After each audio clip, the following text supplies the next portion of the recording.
In this video, I'm going to show you the backend component of the approval kit. Now, this is how the approval kit look like as in the front end. So you get a model driven app and then you create or author a workflow. You configure the workflow components and then that gets referenced within your Power Automate. But in the backend, a lot of things happen. So once you install and configure the business approval kit, navigate to make.powerapps.com, go to a right environment. Now there are a couple of solutions which is directly or indirectly involved with this. So let me show you that. So if you go into the manage solution, then you will see business approval kit, Office 365 integration, and in the bottom you'll see here Microsoft Flow Approval and Flow Approval core solutions. So these are the solutions which are required for your approval kit to work. Now the bottom two which you see over here, now this is related to the out of the box workflow. So in your environment, if you are actually using approvals which is available out of the box, which is pretty much tied to the Power Automate product, that is available as a part of the solution. So if you have never used the approval process within your environment, then this solution will not be there. You need to manually install the solution. Now, how you can install the solution? There are a couple of ways. One is create a dummy approval workflow, and then once you run that flow, it will automatically start installing the solution. So that is first option. And the second option is you can run pack CLI command. So once you run that command, it will automatically install that particular tool. Okay, so these are the couple of ways which I've already demonstrated in my previous video. You can have a look into the channel. Then this business approval kit is the core solution which houses all the model driven app, the flows, and all the solution. Then you have Office 365 integration. Now, Office 365 integration solution is basically it has a custom connector which allows you to connect through Office 365 component. Now, why it is required is basically it queries the out of Office or mailbox related settings. So if that is the case, then Office 365 integration connector is used. Now, if I go into Office 365 integration, here you will see Microsoft Graph mailbox settings. So what it does is like it's a custom connector and it queries the mailbox using Microsoft Graph. So there is nothing much complex in this. So it's a very simple solution. Then if you navigate to business approval kit, which is the ultimate core solution. So here, whenever you want to trigger the model driven app, what you need to do is like first select app from here and then select the business approval management app and then try to run this. So I'm just running this application. And what you can do, you can favorite this application in your browser. And then from that point onwards, you can trigger these application by clicking on this. So this is the ultimate application whereby you can author, you can view what is happening within your workflow, and you can configure various settings for your business approval management solution. Internally, it uses lot of components. So something to watch out for is the tables. Now this tables has whole bunch of different standard types of table. As you see over here, I'll just scroll down. So it has all the standard table. Now, if you see the name of the standard table, it is quite self-explanatory. It says business approval condition. So any condition you use within the application, it will have those records stored over there. So just to give you an example, like say I have authored a couple of workflows. Okay. So if I go into the approval designer, if you see, I have a couple of conditions which I have already used as a part of the authoring interface. Now, this information, conditions information, gets stored in the business approval condition table.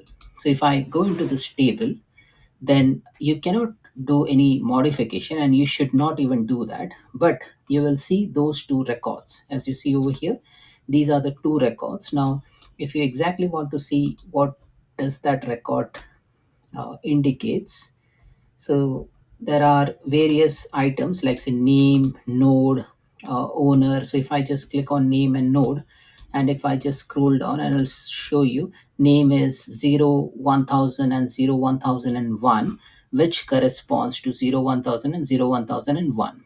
Okay. So all these items like conditions, approvers, reference data, notes, stage, etc., get stored in individual table. Okay, so like that, there are 29 tables in the April 2024 version, and it will grow beyond that as and when the new version approaches.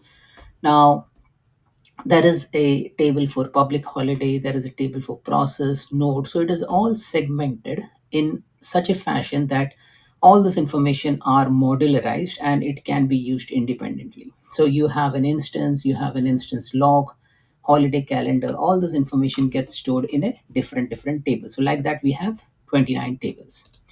Then model driven app has a sitemap. So that is the sitemap for the business approval management, which displays various menu links.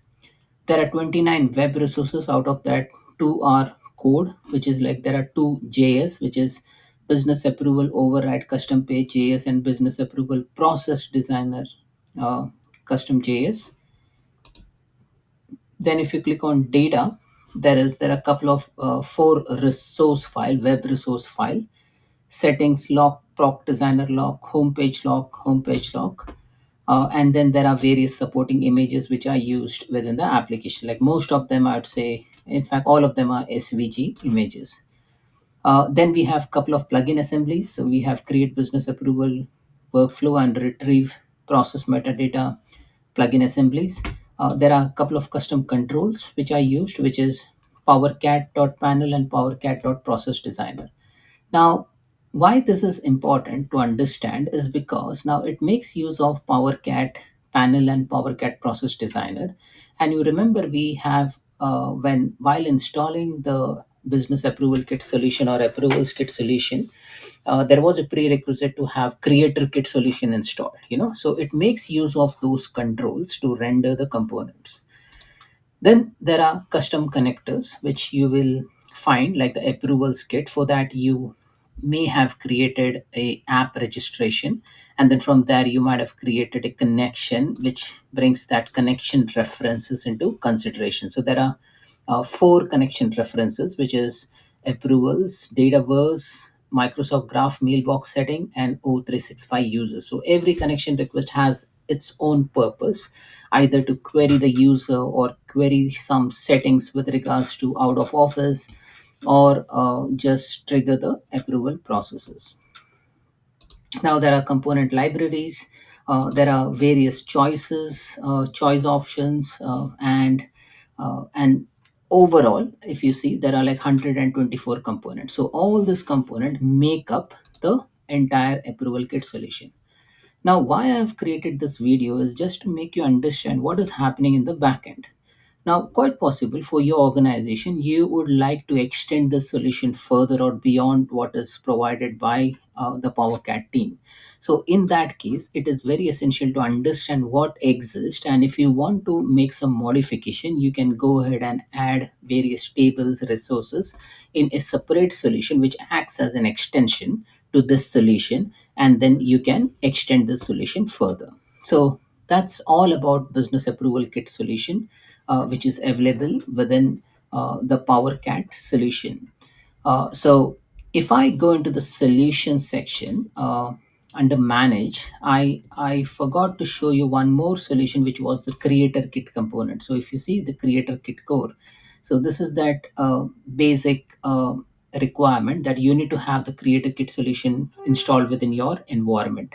So this is also one of the prerequisite which you need to install, so that all the components or the controls which are used within the approval kit solution get loaded correctly.